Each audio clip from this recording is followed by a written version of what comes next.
Hello everyone. In this video we will read lesson number 6 Black Beauty from your Cambridge Connection English course book 4. It's written by Anna Sewell. So first of all let us read about the author. Anna Sewell 1820 to 1878 was an English novelist. She is best known for her novel Black Beauty, one of the best-selling novels for children ever written. Sewell wrote the book to encourage kindness, sympathy, and an understanding treatment towards horses. So ये जो lesson है black beauty ये आना civil ने लिखा है जिसका birth 1820 में हुआ था एंड जिसकी डेथ 1878 में हुई थी, जो कि एक इंग्लिश नावलकार थी, इंग्लिश नॉवेलिस्ट थी। और इसने ब्लैक ब्यूटी जो नावल लिखा ये उसका बहुत ज़्यादा फेमस नावल हुआ। ये इसने नावल बच्चों के लिए लिखा था और ये बहुत ज़्यादा बिका उस टाइम पे, और अब भी ये बहुत ज़्यादा पॉपुलर नावल है। सिवल रोड द बुक, और उसने सिवल ने ये बुक इसलिए लिखी थी कि इससे साहस बढ़े लोगों के अंदर कि उन्हें kindness, sympathy, understanding treatment horses के लिए लाना चाहिए। दैट मीन्स कि दयालुता, हमदर्दी और समझना चाहिए, समझदार व्यवहार ही, अच्छा व्यवहार ही घोड़ों के लिए करना चाहिए। सो इसमें ब्लैक ब्यूटी जो है it's name of a horse. So here we have pictures of Anna Sewell. Anna Sewell ने जो ब्लैक ब्यूटी नॉवल लिखा था वो अपने लास्ट टाइम में उसने लिखा था, जब वो बेड पे थी, जब वो बीमार थी, और उसके मरने से 5 मंथ्स पहले ही ये सब पब्लिश कर दिया था और 5 मंथ्स के बाद ही वो उसकी डेथ हुई थी। तो ये बहुत ज़्यादा पॉपुलर नावल है एंड इंस्पिरेशनल नावल भी है, जिससे हमें ये पता चलता है कि हमें एनिमल्स के लिए, मोस्टली घोड़ों के लिए अच्छा व्यवहार करना चाहिए। So let us start the lesson Black Beauty. My first home was a large pleasant meadow where I use to live with my mother.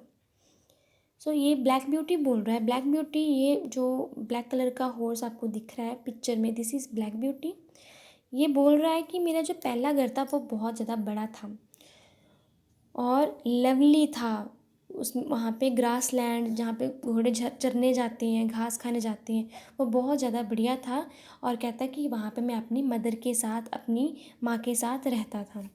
और यहाँ पे आप देख सकते हो कि वाइट हॉर्स है, वो अब बोल रहा है, Have you ever seen me kick or bite? The colts here are well bred but not well behaved. You shouldn't be like them. So ये कहता है कि कभी क्या तुमने मेरे को देखा है, ब्लैक ब्यूटी को बोलता है कि क्या तुमने कभी मेरे को देखा है कि मैं किसी को किक मार रहा हूँ या फिर किसी को काट रहा हूँ, ठीक है, या किसी को टांग वगैरह मार रहा हूँ या किसी को काट रहा हूँ।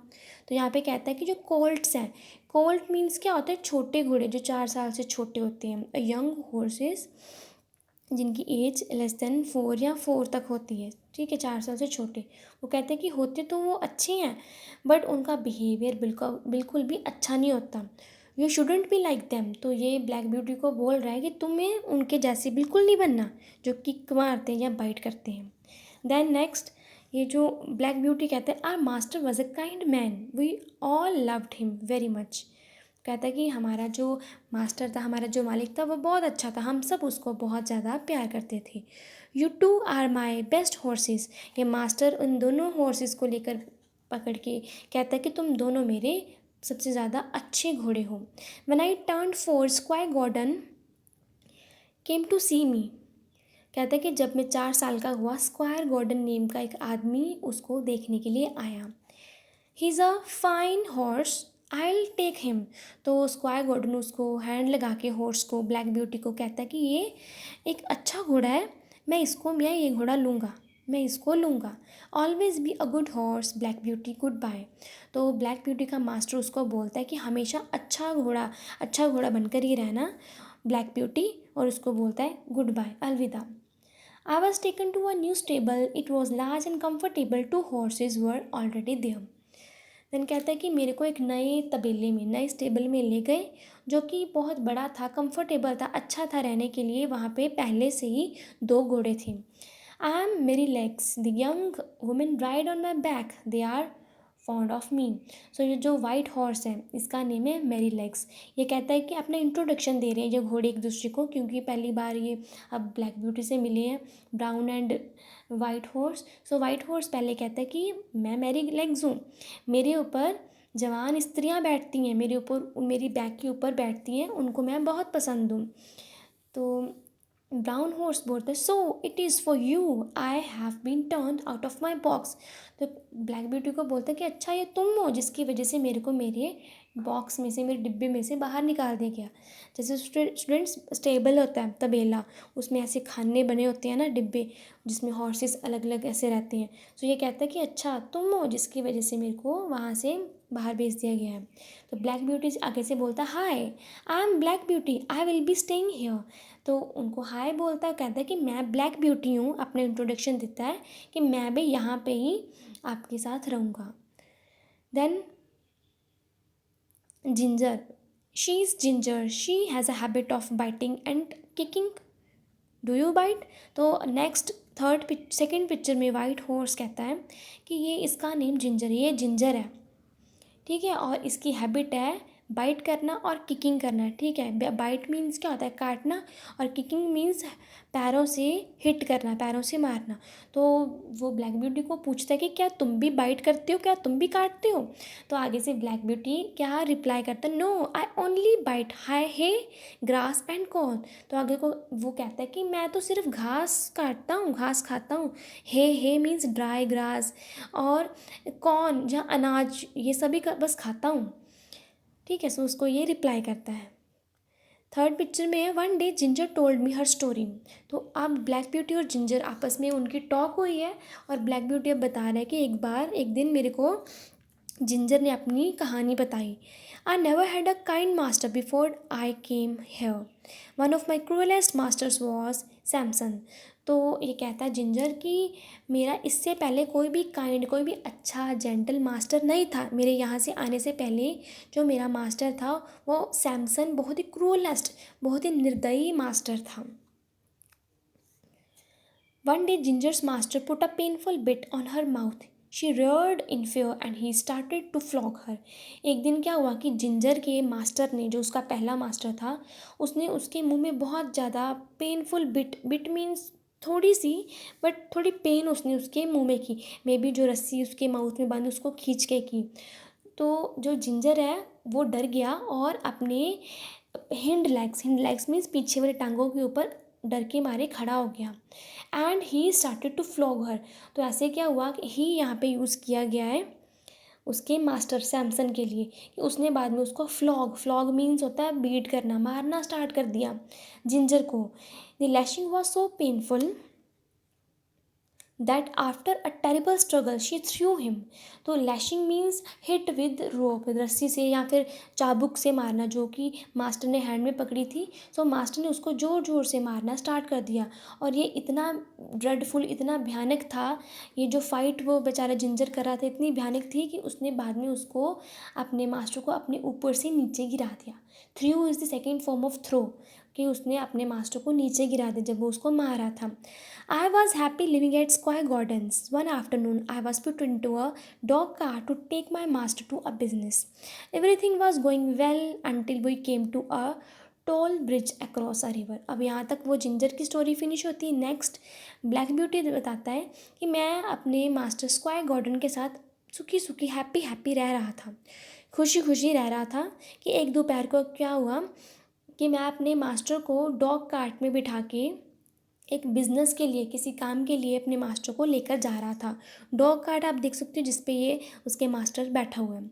एवरीथिंग वाज गोइंग वेल, कहता कि सब कुछ अच्छा चल रहा था, बट तब तक जब वो एक रिवर को, एक दरिया को पार करने लगे, उस दरिया के पास एक ब्रिज के ऊपर ही एक टोल ब्रिज था। टोल ब्रिज मीन्स जहाँ पे जो ड्राइवर्स पे करके जाते हैं पहले, तो वहाँ पे पहुँचा। उससे पहले पहले कहता सब ठीक था, और वहाँ पे जाके क्या हुआ, it is high tide, I am afraid it's going to be rough night, don't cross the river tonight. तो ये आप देख सकते हो पिंक ड्रेस में एक मैन खड़ा हुआ है जो कि टोल ब्रिज में वहीं पे उसकी ड्यूटी है। सो ये गार्ड है वहाँ पे खड़ा है, वो उसका कहता है कि बहुत ज़्यादा हाई टाइड, बहुत ज़्यादा ऊंची लहरें होने निकल यहाँ से उठने वाली हैं, कि मेरे को डर है कि कुछ ये जो रात है ये रफ़ नाइट होगी। Rough night means difficult night, जिसमें सब कुछ कंडीशंस ठीक ना हो। सो ये बुरी रात होने वाली है। ये उनको वॉर्न करता है मास्टर को, जो कार्ट के ऊपर, डॉग कार्ट के ऊपर बैठे हो, कि इसको रिवर को आज रात ना क्रॉस करो, ना पार करो। वो reached town but my master's business took a long time. We started for home late in the afternoon. Then क्या हुआ कि कहता है कि हम टाउन में, शहर में तो पहुंच गए, पर मेरे मास्टर का काम जो था, जिस बिज़नेस के लिए जा रहे थे वो काम बड़ा लंबे समय तक चला, लंबा था। सो कहते कि हम दोपहर को लेट ही अपने घर से फिर चले थे। This wind is very strong, I hope we get out of the woods soon. Woods means होता है फॉरेस्ट, जंगल। वुड्स मीन्स जंगल। तो ये जो ब्लू पर्पल ड्रेस में है, ये मैन कहता है कि हवा बहुत तेज़ चल रही है, कि मेरे को आस है कि हम जंगल से जल्दी ही बाहर निकल जाएंगी। Suddenly an oak fell across our path. We shall what shall we do now, we will have to take the path across the river. अचानक से एक ऑक एक ट्री का नेम है, ठीक है, एक शाहबतून जिसका नेम है, हिंदी में इसको बोलते ऑक ट्री, अचानक से उनके रास्ते में आके गिर गया। तो ये मास्टर कहता है कि अब हम क्या करेंगे। We will have to take the path across the river, कि हमें ये रिवर को पार करना है, हमारा रास्ता आगे है, हमें इस दरिया को पार करना है। By the time we reach the bridge it was already dark gone Beauty. So क्या हुआ कि जब उन्होंने ब्रिज के पास जैसे जब पहुँचे, तब ऑलरेडी डार्क हो चुका था। डार्क मीन्स ऑलरेडी अंधेरा हो चुका था, नाइट हो चुकी थी। सो ये मास्टर बोलते हैं गॉन ब्यूटी। ब्यूटी यहाँ पे ब्लैक ब्यूटी हॉर्स को बोला है कि तुम चलते रहो। But I surely felt there was something wrong and I dared not move. Come on Black Beauty, what is wrong. तो ब्लैक ब्यूटी कहता है कि मेरे को ये महसूस हो रहा था, पक्का ये महसूस हो रहा था कि कुछ आगे गलत है। सो कहता है कि मैंने बिल्कुल भी मैं हिम्मत नहीं की आगे हिलने की भी। तो आगे से जो उसके ऊपर मैन बैठे हुए मास्टर, वो कहते come on beauty what is wrong, कि तुम चलो, क्या है, क्या प्रॉब्लम है, क्या गलत है, कि तुम चलो। Just then the guard at the toll gate shouted stop stop right now. और जो टोल गेट के ऊपर गार्ड खड़ा है, वो उसी टाइम पे ज़ोर ज़ोर से शाउट करता है, चीखता है कि रुक जाओ, यहीं पे रुक जाओ। तो आप you can see in the picture, जो लास्ट थर्ड पिक्चर है, कि इधर से कार्ट के ऊपर, डॉग कार्ट के ऊपर जो मास्टर बैठा है और ब्लैक ब्यूटी उनको लेकर जा रहा है, जो ब्रिज है वो यहाँ टूट गया हुआ है। और दूर से ही यहाँ पे जो टोल टोल ब्रिज के पास जो गार्ड खड़ा है, वो शाउट कर रहा है, दूर से आग दिखा रहा है, फ्लेम दिखा रहा है कि वहीं पे रुक जाओ, आगे ना हो, आगे कुछ खतरा है। My master gently turn me to another road, I quietly trotted and reached home. तो कहता है कि फिर मेरे मास्टर ने बड़े आराम से मेरे को दूसरे रोड की तरफ ले गया, दूसरी सड़क से हम चले गए। ट्रॉटेड मीन्स होता है, ट्रॉट मीन्स होता है घोड़े की चाल, ठीक है। क्वाइटली मीन्स शांति से, आराम से। फिर कहता है कि हम आराम से ये घोड़ा कहता है कि आराम से मैं फिर अपने उनको घर में मैंने उनको पहुंचाया।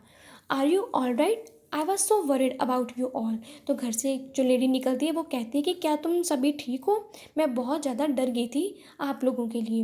We are all right because of Black Beauty, we could have been carried down the river if Black Beauty hadn't refuse to cross the bridge. तो मास्टर कहता कि हाँ, हम बिल्कुल ठीक हैं, और सिर्फ ये हम ठीक हैं ब्लैक ब्यूटी की वजह से। कहता कि अगर ब्लैक ब्यूटी कहता कि अगर ब्लैक ब्यूटी ने वो रिफ्यूज़ कर दिया, मना कर दिया था उस रिवर को पार करने का, अगर ना मना करता तो हम उस रिवर के अंदर होते, उस समुंदर के अंदर ही होते। ये ब्लैक ब्यूटी ने ही मना कर दिया था उस ब्रिज को, उस पुल को पार करने से, इसी वजह से हम ऑल राइट हैं। My master was grateful to me after this incident, he not only cared for us but treated us with love. तो देन कहता है ब्लैक ब्यूटी की जो हमारा मास्टर था, वो बड़ा ही मेरे लिए ग्रेटफुल था। ग्रेटफुल मीन्स थैंकफुल था। इस इंसिडेंट के बाद, ये जो घटना हुई उसके बाद जो उसका मास्टर, उसके मन में इनके लिए बड़ी रिस्पेक्ट थी घोड़ों के लिए और उनका थैंकफुल था। कहता है कि इस वजह से उसके इस इंसिडेंट के बाद हमारे मास्टर ने हमारी बहुत अच्छे से केयर करनी, बहुत अच्छे से देखभाल करनी स्टार्ट की और हमें बहुत प्यार हमारा मास्टर करता था। So lesson is finish students. इससे हमें यही एक मॉरल, इससे ये इंस्पिरेशन मिलती है कि जो हॉर्सेस हैं या जो एनिमल्स हैं ये ओनली डंप नहीं है, ये डंप हमें हमें इनको ओनली डंप समझ के इनके साथ इल ट्रीटमेंट नहीं करना चाहिए, इनके साथ भी अच्छा व्यवहार करना चाहिए। ये भी हमारे लिए बहुत ज़्यादा हेल्पफुल होते हैं। Okay bye students, have a good day.